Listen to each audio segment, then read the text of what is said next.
Hi friends, Afaz വേൾഡിൻ്റെ പുതിയ വീഡിയോയിലേക്ക് എല്ലാവർക്കും സ്വാഗതം.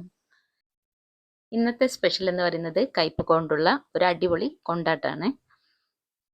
ഇത് വളരെ എളുപ്പം ഉണ്ടാക്കാൻ പറ്റുന്നതും അതുപോലെ തന്നെ വളരെ ടേസ്റ്റി ആയിട്ടുള്ളതുമായ ഒരു കൊണ്ടാട്ടാണ്. ചോറ് തിന്നുമ്പോൾ ഒരുപാട് കറികളൊന്നും ഇല്ലെങ്കിലും ഇങ്ങനെ ഒരു കൊണ്ടാട്ടമൊക്കെ ഉണ്ടാകുമ്പോൾ അത് തന്നെ മതിയാവും. അപ്പോൾ ഇതിനായിട്ട് നമുക്ക് കയ്പക്കയാണ് വേണ്ടത്. കയ്പക്ക നിങ്ങൾക്ക് ആവശ്യമുള്ള എത്രയാണ് ആ അളവിൽ എടുക്കാം. ഞാൻ 1/2 കിലോ കയ്പക്കയാണ് എടുത്തിട്ടുള്ളത്. പാവയ്ക്ക എന്നും പറയും കേട്ടോ ഇതിന്. അപ്പോൾ ഇത് ഞാനിങ്ങനെ നെടുകെ മുറിച്ചിട്ട് അതിൻ്റെ ഉള്ളിലുള്ള കുരുവൊക്കെ മാറ്റിയിട്ട് ഇങ്ങനെ റൗണ്ടായിട്ട് കട്ട് ചെയ്തിട്ട് എടുക്കുന്നുണ്ട്. അങ്ങനെ ഇത് മുഴുവനായിട്ടും കട്ട് ചെയ്തിട്ട് എടുക്കാം. ഇത് അധികം കട്ടിയില്ലാണ്ട് നേരിയ പീസാക്കിയിട്ട് കട്ട് ചെയ്തിട്ട് എടുക്കണം. എന്നാലും പൊരിച്ചെടുക്കുമ്പോൾ നല്ലോണം മൊരിഞ്ഞ് കിട്ടും. ഇനി ഇത് നമുക്കൊരു പാത്രത്തിലേക്ക് മാറ്റിയിട്ട് കുറച്ച് ഉപ്പും കൂടെ ചേർത്തിട്ട് ഇതൊന്ന് കൈ കൊണ്ട് നല്ലോണം ഒന്ന് മിക്സാക്കി എടുക്കാം. കയ്പക്ക ചിലവർക്കെല്ലാം ഭയങ്കര ഇഷ്ടമാണ്, ചിലവർക്ക് ഇഷ്ടം ഉണ്ടാവില്ല. എന്നെ സംബന്ധിച്ചിട്ട് എനിക്ക് ഒരുപാട് ഇഷ്ടമുള്ളൊരു സാധനമാണ് കയ്പക്ക. അപ്പം ഇതുപോലെ കൈ വെച്ചിട്ട് നല്ലോണം ഒന്ന് ഞരടിയിട്ട്, ഒരുപാട് അമർത്തിയിട്ട് ചെയ്യണ്ട കേട്ടോ, അങ്ങനെ ഒന്ന് മെല്ലെ ഇതായിട്ട് മിക്സ് ചെയ്തിട്ട് നമുക്ക് ഒരു 5-10 മിനിറ്റോ അവിടെ അടച്ച് വെക്കാം. അത് ആ ഒരു സമയത്ത് ഇതിൻ്റെ ഉള്ള ആ ഒരു കയ്പുണ്ടല്ലോ, ഇതിലുള്ള കയ്പ് ഇങ്ങനെ ഇറങ്ങി വരും. പിന്നെ കയ്പക്കക്ക് പൊതുവേ കയ്പാണല്ലോ ഉണ്ടാവുക, അപ്പോൾ കുറച്ചൊരു കയ്പ് ഇതിൽ നിന്ന് പോകും. ഇപ്പം ഈ കളർ ഉണ്ടാവും, പച്ച കളറിൽ ഇതിൻ്റെ ആ കയ്പ് രസമെല്ലാം ഒന്ന് ഇറങ്ങി വന്നതാണ്. ഇത് നമുക്കൊന്ന് കഴുകിയിട്ടെടുക്കാം. ഞാൻ 1-2 വെള്ളത്തിൽ കഴുകി എടുത്തിട്ടുണ്ട്. എന്നിട്ട് നല്ലോണം വെള്ളമൊക്കെ ഊറ്റിയെടുക്കുക.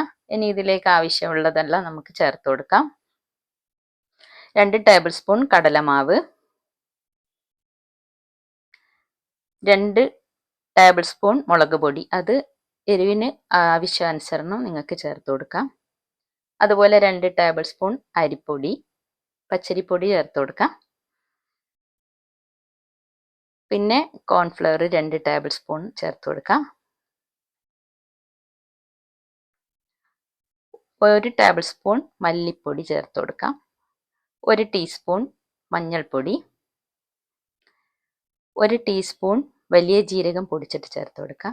ഇഞ്ചി വെളുത്തുള്ളി ഒരു 5-6 വെളുത്തുള്ളി, ഒരു ചെറിയ പീസ് ഇഞ്ചിയും ചതക്കിയിട്ട് ഇട്ട് കൊടുക്കാം. അതുപോലെ അരമുറി ചെറുനാരങ്ങ പിഴിഞ്ഞിട്ട് അതിൻ്റെ നീരും കൂടി ഒഴിച്ചു കൊടുക്കാം. പിന്നെ ഇതിലേക്ക് നമ്മൾ ഉപ്പ് ചേർത്തിട്ടില്ല. ആദ്യം ആവശ്യത്തിനുള്ള ഉപ്പും ചേർത്ത് കൊടുത്ത് 2 തണ്ട് കറിവേപ്പില ഇട്ട് കൊടുത്തിട്ട് 1.5 ടേബിൾ സ്പൂൺ വെളിച്ചെണ്ണയും ചേർത്ത് കൊടുക്കാം.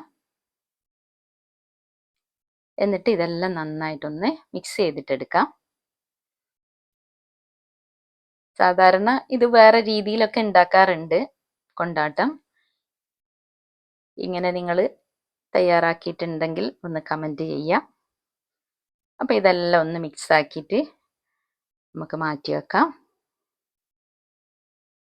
ഇനി ഇത് പൊരിച്ചെടുക്കാനായിട്ട് ഒരു നിങ്ങളുടെ അടുത്ത് പാനോ ചീനച്ചട്ടി എന്താ വേണ്ടത് അത് എടുക്കാം. അതിലാവശ്യമുള്ള വെളിച്ചെണ്ണയിൽ കൂടുതൽ ടേസ്റ്റ് ആയിരിക്കും.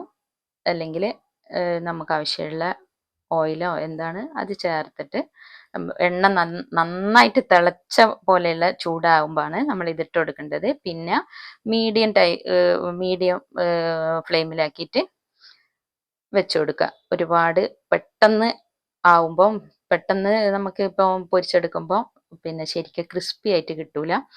അതുകൊണ്ട് മീഡിയം ഒരു ലെവലിൽ നമുക്കിതിങ്ങനെ മെല്ലെ ഇട്ടപാട് ഇളക്കാനും പാടില്ല കേട്ടോ.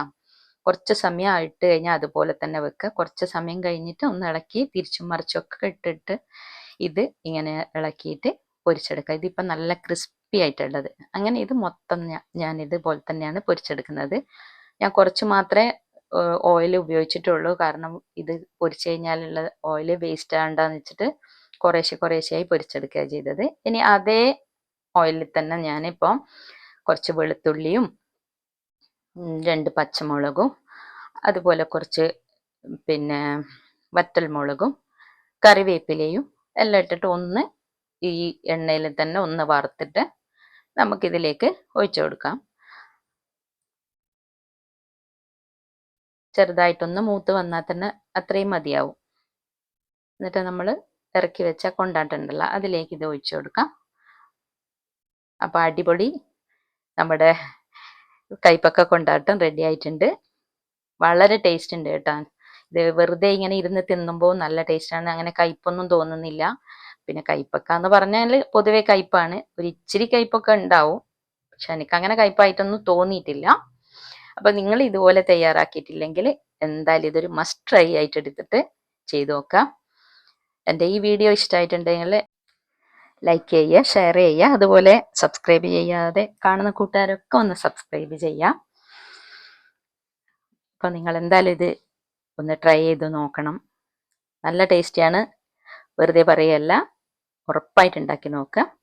അടുത്തൊരു നല്ലൊരു വീഡിയോ ആയിട്ട് വരുന്നത് വരെ എല്ലാവർക്കും ടാറ്റാ.